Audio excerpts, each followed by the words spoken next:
안녕하세요. 엑셀의 신 저자 심쌤입니다. 오늘은 32강에서 배웠던 썸프로덕트 함수를 응용해서 특정 기간의 매출만 집계하는 방법을 알아보려고 합니다. 매출 보고서에서 요긴하게 쓸 수 있는 기능이니 어렵더라도 끝까지 완주해주세요. 예제 파일과 책 정보는 제목 아래 링크된 신컴퍼니 블로그를 참고해주세요. 그럼 시작해볼게요. 지금 예제를 보시면요. 매장별로 행사 매출을 알아보려고 하는데요. 이 행사 기간이 이 I1셀과 K1셀에 입력이 되어 있어요. 그래서 8월 15일을 시작으로 해서 9월 15일까지 매출만 이 각각의 매장의 행사 매출 칸에다가 넣으려고 하는 건데요. 이 일별 매출은 1매출이라고 하는 시트에 이렇게 전산 코드별로 날짜별로 매출이 이렇게 담겨져 있습니다. 그래서 우리가 다른 시트를 참조해서 보고서 시트에다가 요약을 할 거예요. 자, 이미 지금 J5셀부터 행사 매출이 지금 다 들어가 있거든요. 그래서 썸프로덕트라는 함수 우리 지난 32강에서 배웠는데 특정 조건에만 부합할 때 값을 더해주는 것. 썸프로덕트라는 함수를 활용한다라고 했었거든요. 여기 수식 입력줄에 제가 미리 입력된 걸 보시면요. 먼저 일매출이라고 하는 시트에서 A 2셀부터 A 5000셀까지라고 하는 참조 범위 내에서 같다면 뭐와 같냐면 B 6셀, 즉 이 전산 코드죠. 강남점의 전산 코드와 같다라고 하면 이라는 조건이 하나가 들어가고요. 그 다음에 두 번째 조건을 곱하기로 이렇게 AND의 역할을 해주는 거죠. 첫 번째 조건이 부합하고 두 번째 조건도 부합한다면인데 두 번째 조건은 뭐냐면요. 이 일매출에 B2셀부터 B5000셀 아까 B열에 뭐가 있었냐면은 날짜가 있었죠. 이 날짜가 있는 B열에서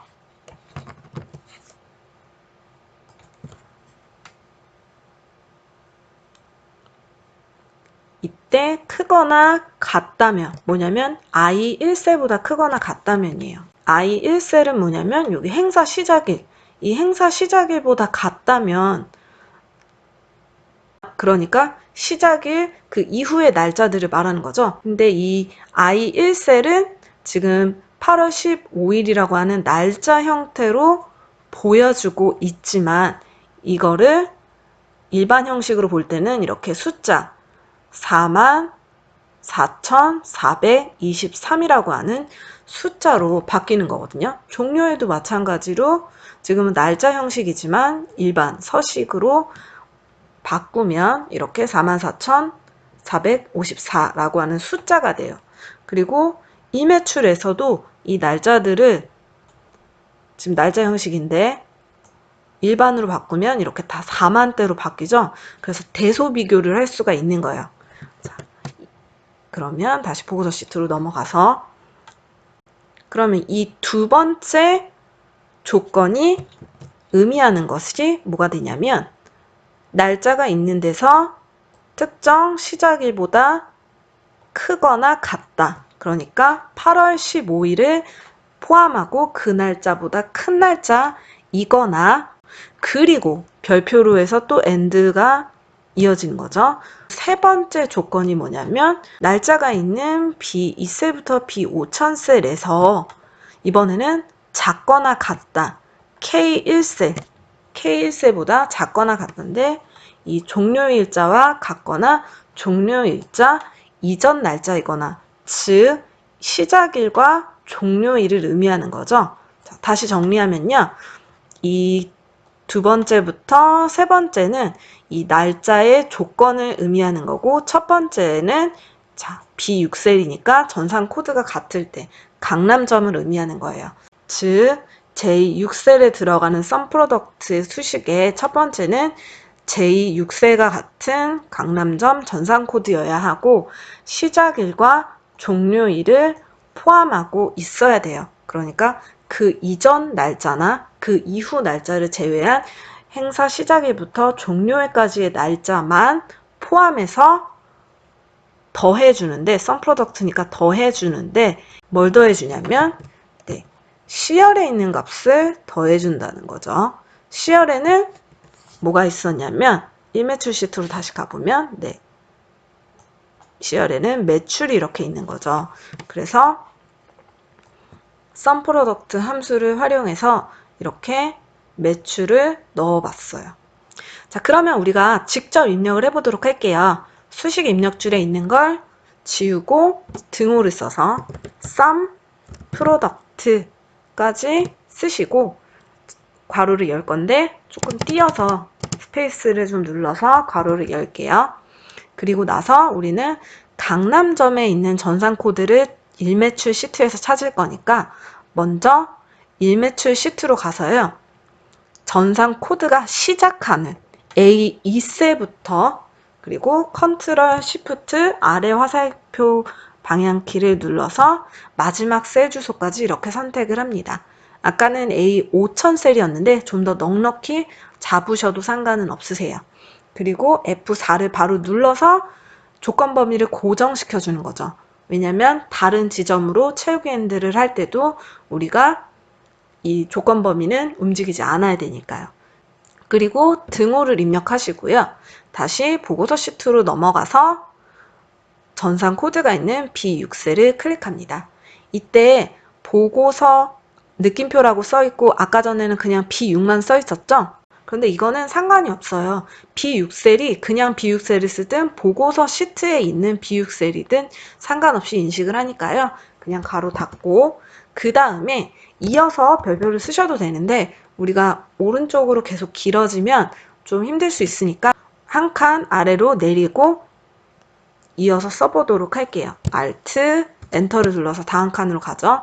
그리고 첫 번째 조건을 만족하면 그리고의 의미로서 별표를 눌러줄 거예요. 그 다음에는 우리가 이 행사 시작일보다 크거나 같은 날짜를 구해야겠죠? 그러니까 일매출 시트로 가서요. 다시 네, 날짜가 시작되는 B2셀부터 마지막 셀까지를 선택을 하고 또 F4를 눌러서 고정을 시킨 다음에 이번에는 그냥 같다가 아니죠. 이 날짜 중에서 크거나 같다. 뭐보다 크거나 같냐면요. 보고서 시트에 행사 시작일이 있는 I1셀보다 크거나 같다예요. 자, 그런데 이때 주의하실 점. 이 보고서 느낌표 B6셀이라고 하는 이 전산 코드는 다음 행사 매출에서 한 칸씩 내려가야 되니까 상대 참조로 했지만요.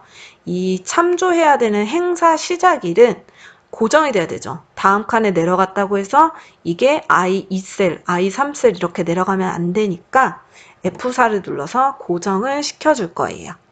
자, 그리고 가로를 닫고 종료일에 대해서 조건을 넣을 건데요. 마찬가지로 Alt 엔터를 누르고 별표를 누른 상태에서 가로 열고 일매출 시트로 다시 가서 다시 B2셀부터 마지막 셀까지 가고 F4를 눌러서 고정을 시키고 이번에는 종료일보다 작거나 같은 거죠. 종료일 이후로는 조건을 포함시키지 않아야 되니까요.